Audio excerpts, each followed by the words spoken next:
السلام عليكم، عاملين ايه؟ يا رب تكونوا كلكم في اسعد حال يا رب.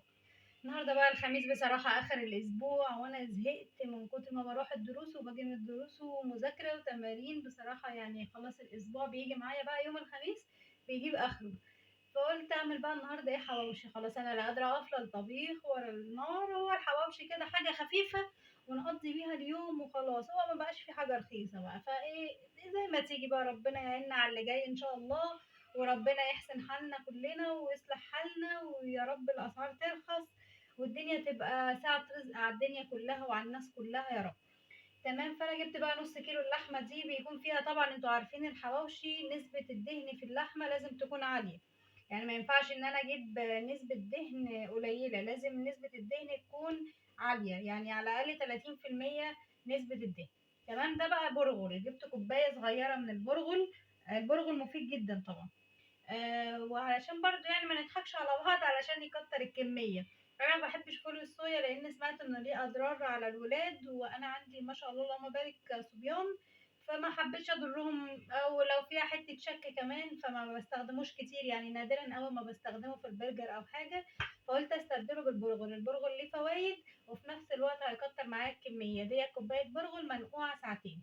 تمام. طبعا الخضار كله غالي، يعني علشان اجيب كيلو طماطم على بصل انا هخش لي في 100 جنيه، فاحنا مش هنكتر بقى في الخضار يا جماعه، لان يعني انا عشان اجيب بس اعمل على النص كيلو حواوشي ده عايزه نص كيلو بصل ب 12 جنيه ونص. فاحنا قلنا ايه يعني نقلل بقى قدر الامكان. كان عندي كده فلفلايه، انا بجيب بقى ايه يوم الاربع دوت بنقط بقى التلاجة والحاجات اللي عندي عشان اعرف ايه اللي عندي واجيب بقى او ايه اللي ناقصني. وننزل بقى يوم الخميس كده اما جوزي يكون اجازه، ربنا يبارك في صحته، بينزل معايا بصراحه. بننزل بقى ايه نجيب حاجتنا كلها يوم الخميس بالليل. جبت بقى بصلايه كده، بصلايه حمرا بتبقى حلوه في الحواوشي، على كام طماطمايه يا عيني ديت ميني طماطم كده ب 17 جنيه، الراجل ساعتها عليه اداهالي. وديت فلفلايه رومي. تمام.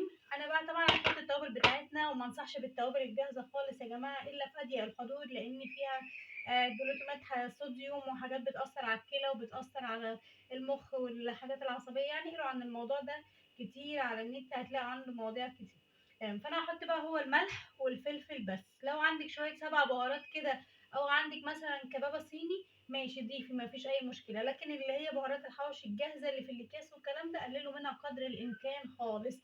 هحط بقى ملح واحط فلفل اسمر، عندي حبه كبابه صيني كده هرش لي رشه، حبه سبع بهارات، معلقه نشا. طب ليه النشا يا سمر؟ علشان يخلي اللحمه متماسكه وما تفكش منك وما تكشش منك في العيش، ما تلاقيش رغيف العيش قد كده وتلاقي اللحمه القرص بقى قد كده جواه، فمش هيبقى حلو. تمام. ورشه ايه كربوناتو كده صغيره. هكتب لكم الوصفات دي كلها او المكونات دي كلها، هكتبها لكم في صندوق الوصف. الصوت دوت بتاع الولاد ده مش عندي الحمد لله، ده في الشارع.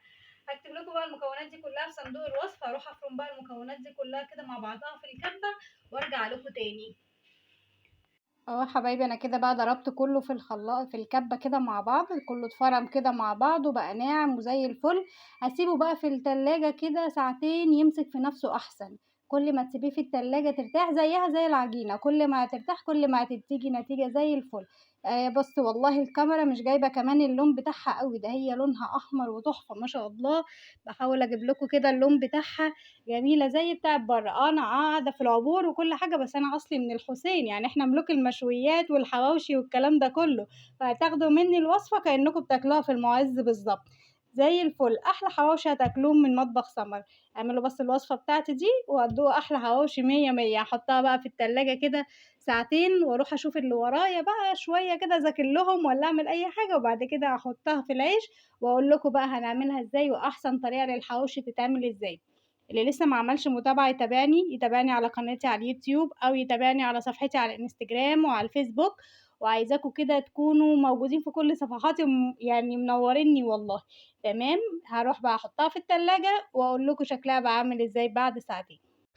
هنا بقى أنا حطيتها في العيش وحطيت شوية زيت على معلقة زبدة بلدي أو سمن بلدي، بيدي طعم بقى تاني خالص. ونبدأ بقى على نار هادية خالص، نبدأ إن احنا نحمره.